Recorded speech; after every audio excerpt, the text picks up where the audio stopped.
बिस्मिल्लाहिर्रहमानिर्रहीम। अस्सलाम वालेकुम नाजरीन। 7 मई के मार्के के बाद हर तरफ J-10C की धूम मची हुई है और हर दूसरा इंसान यही कह रहा है कि J-10C ने भारत के 5 लड़ाका हथियारों को मार गिराया, जिनमें से 3 रफाल एयरक्राफ्ट थे। लेकिन वहीं JF-17 थंडर ब्लॉक 3 का नाम भी कोई नहीं ले रहा, जबकि हमारी मिलिट्री की जानिब से अभी तक कोई भी ऐसी स्टेटमेंट जारी नहीं की गई जो ये बताती हो कि ये तमाम का तमाम मार्का J-10C ने की है। लेकिन उससे पहले जब भारत को जंग का कीड़ा हल्का हल्का काट रहा था और भारतीय लड़ाकू विमान बार बार पाकिस्तान की सरहद के करीब आ रहे थे, तब ज्यादातर उनको इंटरसेप्ट JF-17 थंडर कर रहा था। और जिस रात भारत ने बेगैरती की, उस रात भी हवा के अंदर ज्यादातर JF-17 थंडर ब्लॉक 3 ही मौजूद थे। लेकिन क्योंकि हमने J-10C को हवा बना लिया था, इसलिए हम JF-17 थंडर ब्लॉक 3 को भूल गए। लेकिन कोई बात नहीं, हम हैं ना आपको बताने के लिए। लेकिन क्या करें, जंग के दौरान ऐसा होता है। भारतीय लड़ाका हथियारों को J-10C ने मारा या JF-17 थंडर ने, बात तो एक ही है। लेकिन फिर भी मैं ये वीडियो स्पेशली इसलिए बना रहा हूं ताकि आपको JF-17 थंडर ब्लॉक 3 की ताकत का अंदाजा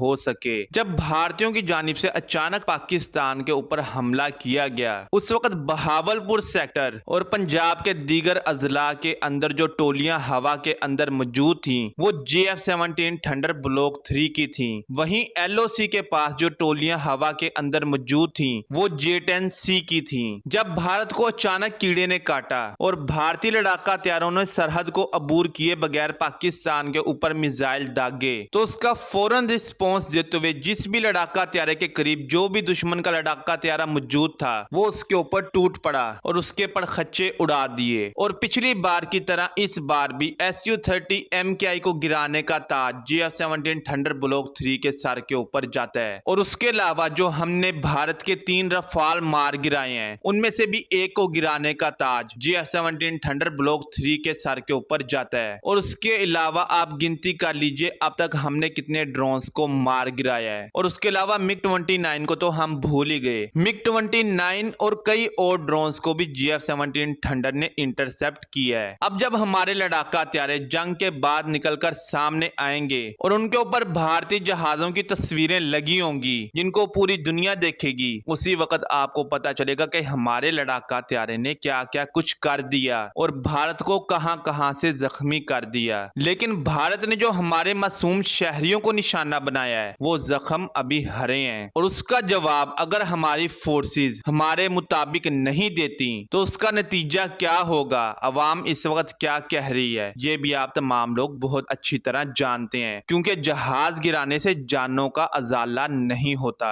अब मैं टाउट्स की तरह सिर्फ जहाजों को लेकर अपनी अवाम को दिलासे देने से रहा, जो हकीकत है वो मैंने आप लोगों के सामने रखी है। HQ-19 के ऊपर भी बहुत ज्यादा सवालात उठ रहे हैं, या हमारे तमाम एयर डिफेंस सिस्टम्स के ऊपर भी बहुत ज्यादा सवालात उठ रहे हैं। अब उनके बारे में मैं आपको क्या बताऊं कि क्या हुआ। जब किसी चीज को बॉर्डर सिक्योरिटी के लिए लाया जाए और उसको वहां से हटाकर किसी ऐरे गहरे नत्थु खैर के घर के ऊपर लगा दिया जाए ताकि उसका घर सेफ रहे, तो वहां पर वो चीज क्या करे, उसका काम किसी के घर की चौकीदारी करना थोड़ी है। भाई मैं तो करता हूँ ओपन बात, चाहे किसी को अच्छी लगे या बुरी लगे। पिछले एक लंबे अरसे से मैं इसीलिए खामोश रहा था क्योंकि मेरी बातें दुनिया को चुभनी थी। और वैसे भी जब मुल्क में अफरा तफरी मची हो तो असले को हमने अपने सिर में मारना है। असला तो बनाया जाता है दुश्मन से लड़ने के लिए। अब जब मेरे मुल्क को मेरी जरूरत है, मैंने उसको डिफेंड करना है, तो मैं एक बार फिर सामने आ गया हूँ और ये मेरी मजबूरी है। खैर जो भी है, आने वाला वक्त बताएगा कि ऊंट किस करवट बैठता है, भारत को कितने और तमाचे पड़ते हैं या हमारा और नुकसान होता है। इसके बारे में कोई कुछ भी नहीं कह सकता।